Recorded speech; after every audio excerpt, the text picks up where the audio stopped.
Hello book besties, welcome back to my channel. Brianna Sanchez here, your next favorite romance author. In this video we are going to be going over all the books I read in the month of February. Here they are, they're all pink and pretty for the month of love. Let's get into it. Like my last video where I did my January reading wrap up, I am going to be looking at Fable for my exact rating because I always round it either up or down depending on the rating on Goodreads. So in the month of February, I cannot believe this, guys. I cannot believe this. I read 17 books. So in the month of January, I also read 17 books. And I told you guys that was like one of my best reading months ever. I didn't think I'd be able to keep up with it, but I did. And I'm very proud of myself because this month has fewer days, guys. Okay, there's 28 days, not 31. So I had ideally like 3 less days to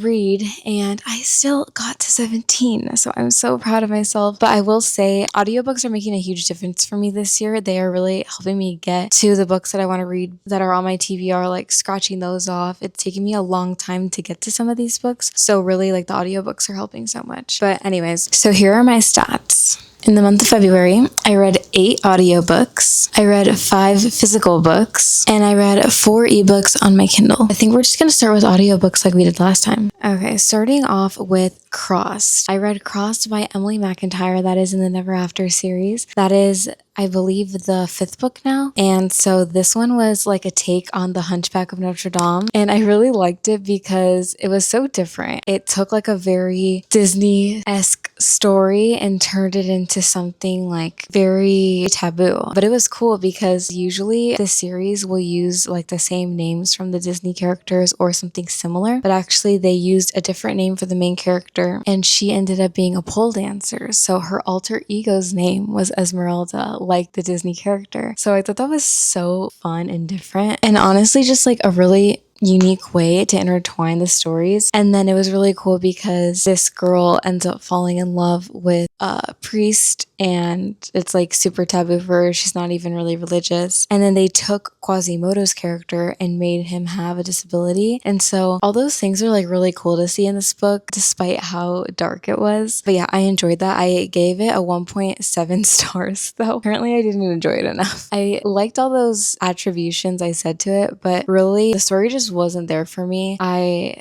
felt like there was a plot and there was things going on, but I just like didn't connect to it, didn't really care for it, to be honest. Like I couldn't even remember the girl's name. I actually don't even think I can remember the guy's name either. So the next audiobook I read this year was Jennette McCurdy's second book, Half His Age. It just recently came out, I want to say in the month of January. This was really fun for me to read. I read her first book, I'm so glad my mom died, and I rated Half His Age a 4 stars. I really loved it. I actually heard her in an interview saying that she specifically read the audiobook at a very fast pace because she wanted to challenge herself so that her listeners would not be speeding it up to 2 times speed or 1.5. I did speed it up a little bit. I think I got to like 1.3, 1.4 when it started being way too fast for me. So she did definitely do a very good job. Yeah, this was a very well written book. It took me a little bit at first because I was like trying to connect, is this to her real life? Is it not?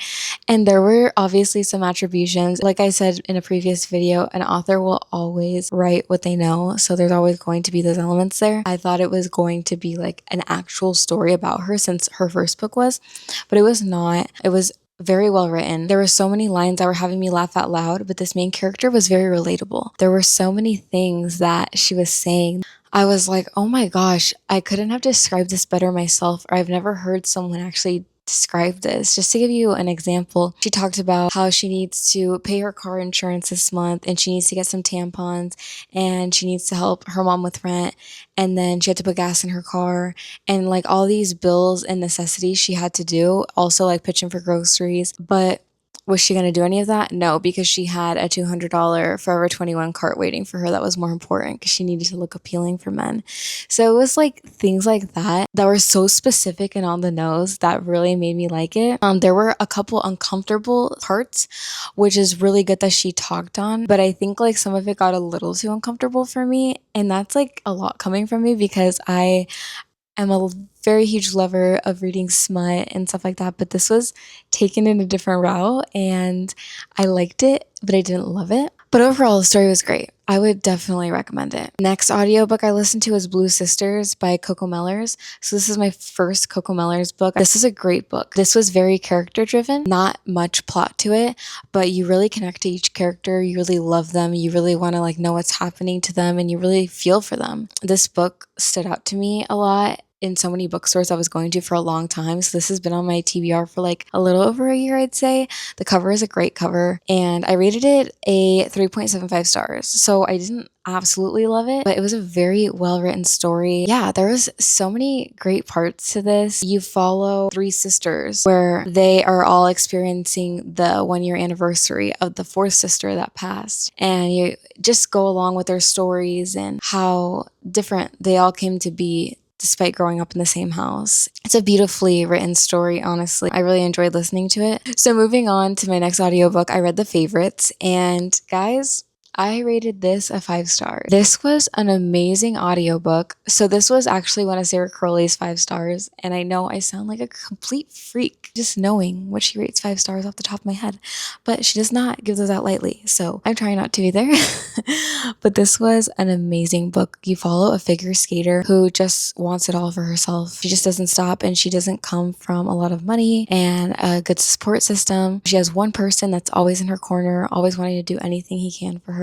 Yeah, this was a beautifully written story. I really don't know what else to say about it, but go listen to it or go read it. I also think I really liked it because I recently watched the show Finding Her Edge. So I'm really big into seeing all the figure skating world right now, obviously in the Winter Olympics. Go Alyssa Liu. My next audiobook I listened to this month was Slanting Towards the Sea. This is also a Sarah Crowley 5 star. If you can't tell, those are definitely on the top of my DBR because she rated them that highly. I obviously want to know why. I rated this a 4.25. This was also very character driven, as was The Favorites. This one was more so very character driven, very beautiful story. It was cool. It was in a different location from what I normally read a book in. This was all taking place in Croatia, and it was beautiful. It was a woman who the mother-in-law asked her to divorce her son because she could not give him children, and it's basically her life after that, how she suffers from leaving him because she loved him. He later is still in love with her even though he has children of his own with someone else, and he's like, why did we not work out? We were perfect for each other. And he ends up finding out that it was because of his mom, and he gets really hurt because obviously she had no right to do that. Very good read. Next, I read Gone Before Goodbye by Reese Witherspoon and Harlan Coben. It was so fun for me to read this by Reese Witherspoon and listen to it because she actually spoke the audio. I rated it a 3.25. I wasn't obsessed with it, but I did talk about this in my last video, so I'm not gonna go crazy into detail because I already touched on it. It was a good book. It wasn't fantastic for me, but it was good. I just didn't care for the ending. I felt like it was just done. It wasn't oh my god. Then I listened to The 10-Year Affair, and I gave this a 1 star. I thought this was going to be my worst audiobook this month, but no. It gets worse, but let's stay tuned. So The 10-Year Affair by Erin Summers. Yeah, I just did not care for it. I was never really following along with the story. I was like, when is this over? I also didn't they talked about COVID, and I feel like I don't typically hear that in books. And yes, we need to talk about real topics, but just hearing that was such an ick for me for some reason. And then the way that these parents were parenting their children of our generation, it was just weird. I did not like hearing a however year old 7, 8, 9-year-old constantly on their phone. I don't know. And the fact that they were too lazy to pour themselves a glass of milk, I don't know, it just gave me a huge ick. And I get that that's very relatable and very real, but this book was not for me. I clearly wouldn't recommend it because I rated it a 1 star, but it could be for someone. I had it on my list for a while, but I'm glad I finally got it over with. And then, like I said, that was not my worst audiobook, so I listened to The Compound by Aisling Raw. I rated that a 0.25 stars, not even a 1. I shouldn't have even rated it anything. I should have DNF'd it. I'm sorry, I really should have. It was so bad for me. I don't think I've heard one good thing about this book. I don't know why I went through with reading it, But one thing about Sarah Crowley is she is so good at describing books that it doesn't matter what she rates it, I typically still want to read it because she just really described it well. But I should have been turned off by the fact that it was a dystopian novel, and I didn't also realize it was going to turn into a thriller. And so it took a really weird turn, and it was very uncomfortable. It's basically like this reality TV show that these people decide to go on. And I'm like all excited when I hear reality TV show because you'll hear that I read Most Eligible, and this is reality TV show. But this is like The Bachelor, and this is like survival of the fittest. I don't even know. This is such a weird reality TV show. It should not be a thing. I don't know. It's very weird. Like, obviously, I get it was like a fun story to write something different. So weird. So weird. I just did not enjoy it. And the end was even weird. It just felt like there was no ending. It just felt like it was done. Okay, like, sorry to spoil this, but she won the game. You clearly knew that that was going to happen. And then what? What's the purpose of all these rewards? Like, do you really want them that bad? It was very weird. I will be a little more cautious when picking reads now, honestly. Like, this makes me want to read the back of books more. I usually love to go into books blindly, but that turns me off so much that it really makes me want to read the back of books more. Moving on. So that's all the audiobooks I read this month. Now, let's get into the physical books. So here's my physical book stack. I will say I loved almost all of these. Let's start with Most Eligible. So this was Isabel Engel. I think it's Engel, actually. Isabel Engel's debut novel. First of all, I cannot believe that because I saw this all over my Instagram account from Bookstagrammers, Book Talkers, and it is insane that this is her debut novel and it's in Barnes & Noble and it's blown up. Like, I'm so happy for her. This is an amazing book. I'm a sucker for reality TV show, which is why I thought I would like The Compound, but I did not. But I do love The Bachelor. I love Keeping Up with the Kardashians, all that good stuff. So this was really up my alley. It was basically a girl that goes on The Bachelor for the wrong reasons. And then one of the hosts on the show ends up being like someone that she had a one night stand with. So then she doesn't even fall in love with the main guy. She obviously falls in love with him. Again, sorry to spoil, but it's pretty obvious stuff.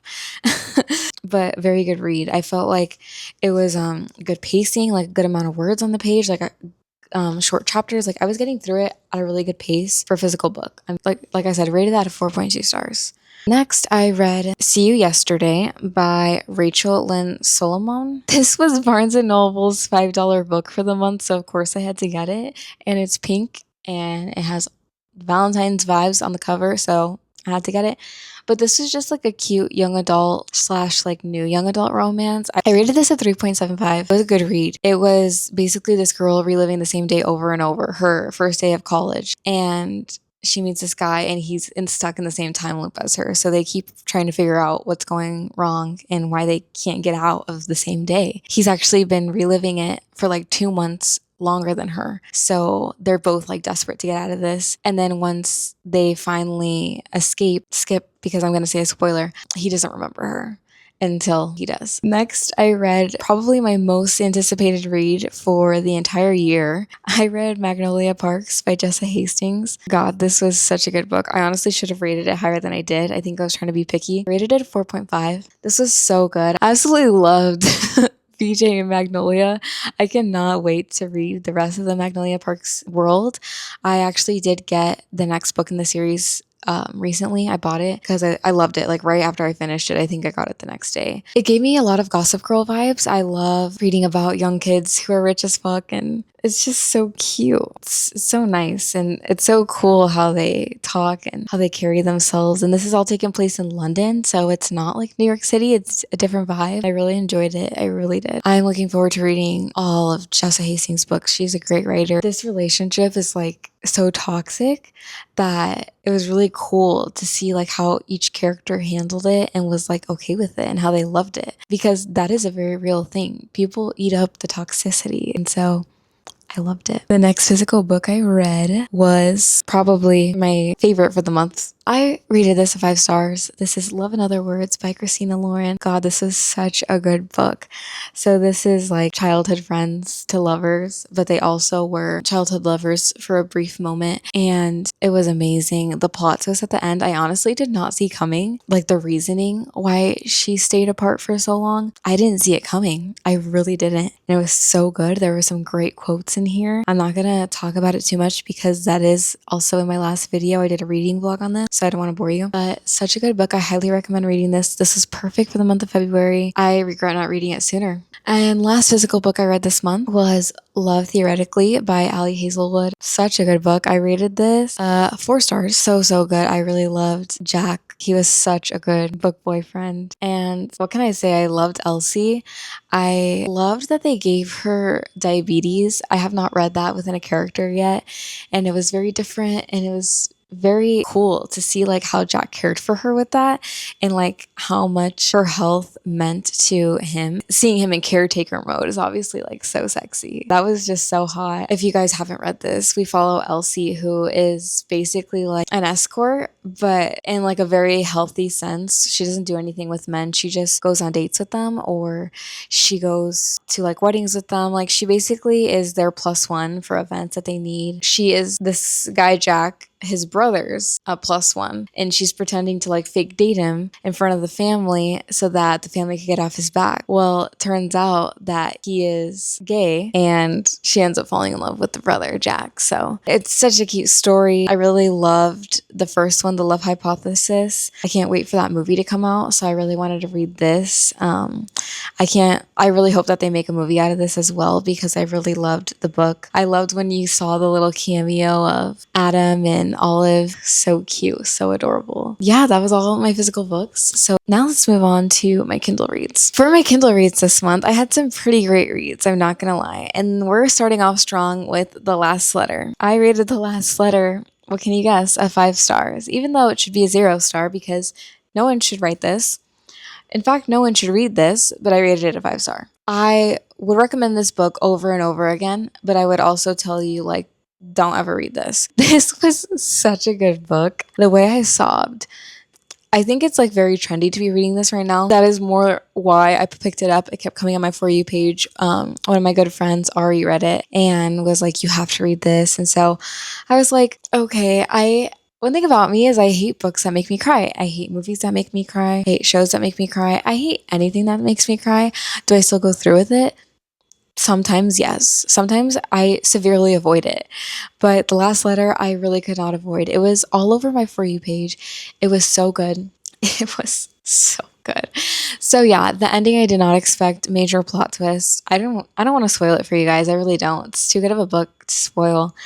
I will say though, I loved the characters. I loved the whole plot, the whole storyline. Her daughter having cancer is a horrible thing to go through, but it's very real for mothers out there. And so I really hope that the right person got to read this book. They got to relate to it. They got to feel maybe a sense of closure, because the mom in the book, Ella, she, as sad as it was, had closure in the end. Yeah, it's definitely a very hard read and hard topic. Like, I'm literally getting emotional just thinking about it. And it took me a little bit of a while to actually get through it, probably like a week or two, where normally I'm like, I'm getting through books pretty quickly. But I had to take it in small doses because it was a hard read, but it was good. It was worth it. I'm glad I read it. I will be reading more of Rebecca Yarros. That was my first book I ever read by her.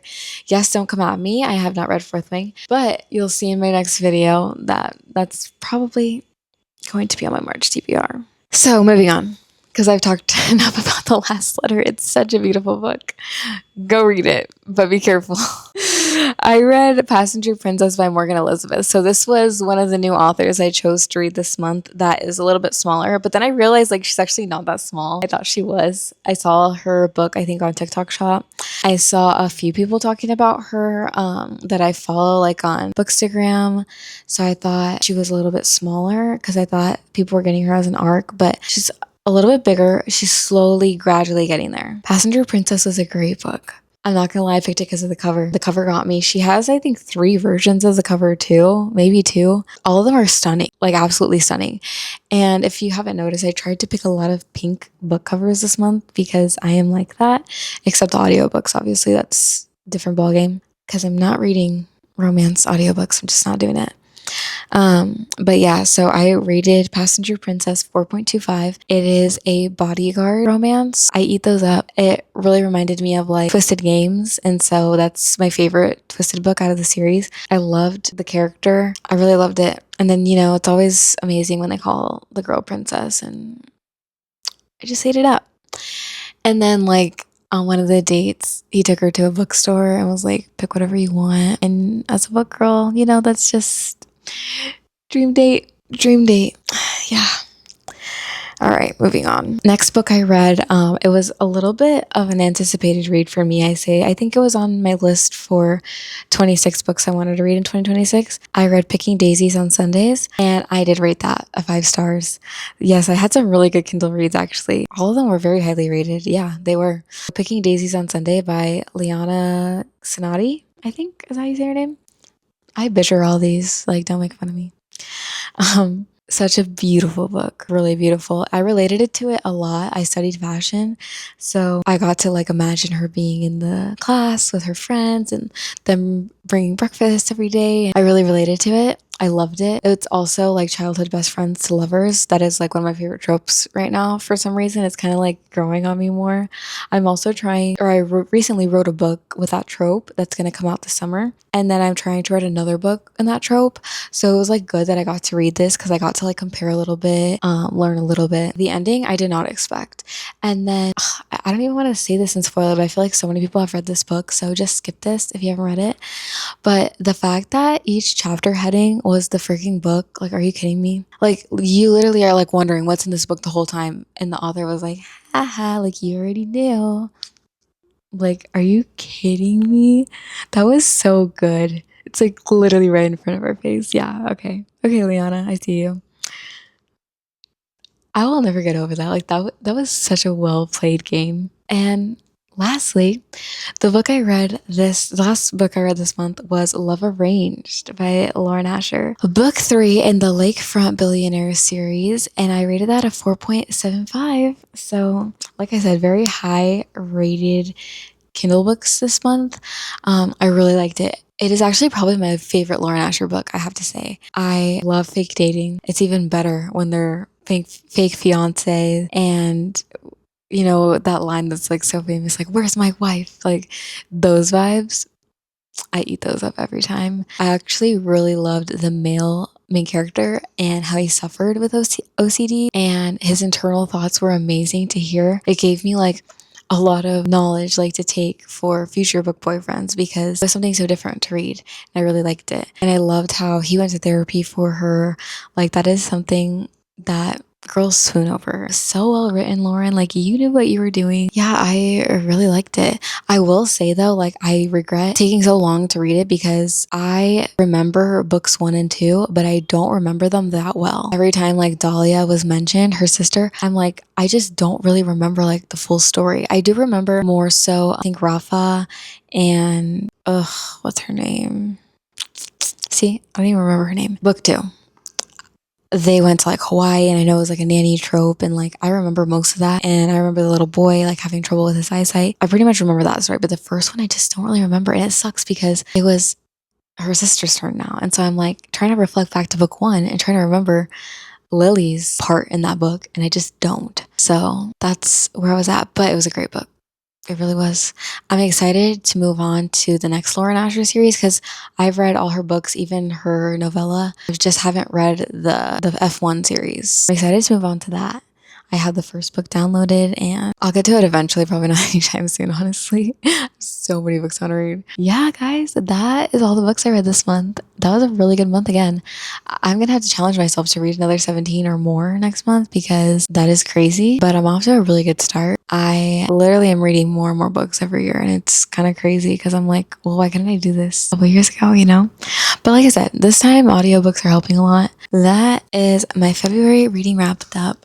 I hope you guys enjoyed it. I hope you guys enjoyed this video. I know I talk a lot and it's pretty annoying, but join me in my next video where I'm going to try and give you guys my March hopefuls. And if you haven't seen my last video already where I read Love in Other Words and I listened to Gone Before Goodbye, go watch that video because you will see me just shedding a couple tears at the end. That's why it was a 5-star. If I cry, it's usually a 5-star. That's just like a good indication that it's a 5-star. It made me feel something. But yeah. Anyways, bye guys. Bye book besties. Love you guys so much. Thanks for joining me in this video.